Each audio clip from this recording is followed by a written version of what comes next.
আন্তঃৰাজ্যিক যুৱ আদান প্ৰদান কাৰ্যসূচীৰ শুভাৰম্ভ।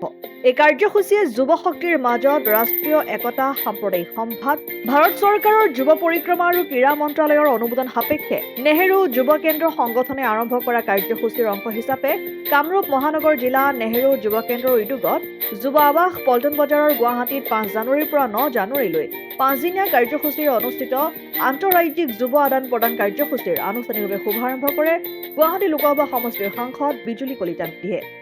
উদ্বোধনী অনুষ্ঠানত গুৱাহাটী পৌৰ নিগমৰ 31 নং মহলাৰ পাৰিষদ ৰত্না সিং ভৰদ্বাজ, নেহেৰু যুৱ কেন্দ্ৰ সংগঠনৰ ৰাজ্যিক সঞ্চালক দীনবন্ধু সাহা, নেতাজী সংঘৰ সাধাৰণ সম্পাদক ৰাজীৱ দাস, সমাজ সংগঠক ৰাজশ্ৰী বৰা উপস্থিত থাকি বক্তব্য আগবঢ়ায়।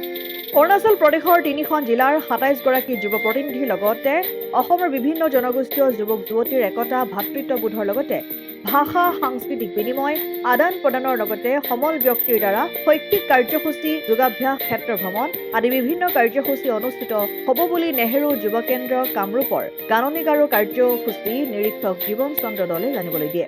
বঙাইগাঁৱৰ পৰা প্ৰফুল্ল কুমাৰ দাসৰ ৰিপৰ্ট, অসম আদিত্য।